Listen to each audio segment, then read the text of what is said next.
दादू खां रिपोर्ट करे रहियो आहे सखी सरदार चारण। दादू बल्दियाती इलेक्शन जे ख़ाली पयल ॿिनि सीटुनि ते वोटिंग अमल जारी। यूनियन काउंसिल पीर शाहनवाज़ ते ज़िले काउंसिल मेंबर जे सीट ते 7 उम्मीदवार मैदान में लथल। पीपी उम्मीदवार सदाम हुसैन ऐं पीटीआई पारां आज़ाद उम्मीदवार इकबाल भंड विच में सख़्त मुक़ाबले जा इम्कान।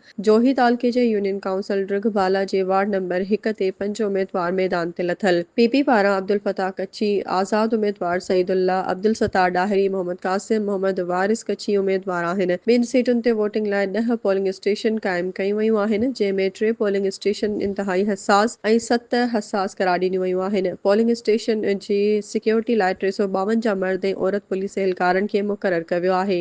यूसी पीर शाहनवाज़ जे 8 पोलिंग स्टेशन ते औरत ऐं मर्द वोटरनि जो तइदाद 9295 आहे, जॾहिं त यूसी ड्रिघबाला जे वार्ड 1 ते 6660 वोटरनि जो तइदाद आहे। दादू तालके जे यूनियन काउंसिल पीर शाहनवाज़ जो ज़िले काउंसिल मेंबर हमज़ो ख़ान बिरहमाणी वफ़ात करे वियो हो। जोही तालके जे यूसी ड्रिघबाला जे वार्ड 1 जो काउंसलर ग़ुलाम सरवर कच्ची वफ़ात करे वियो हो।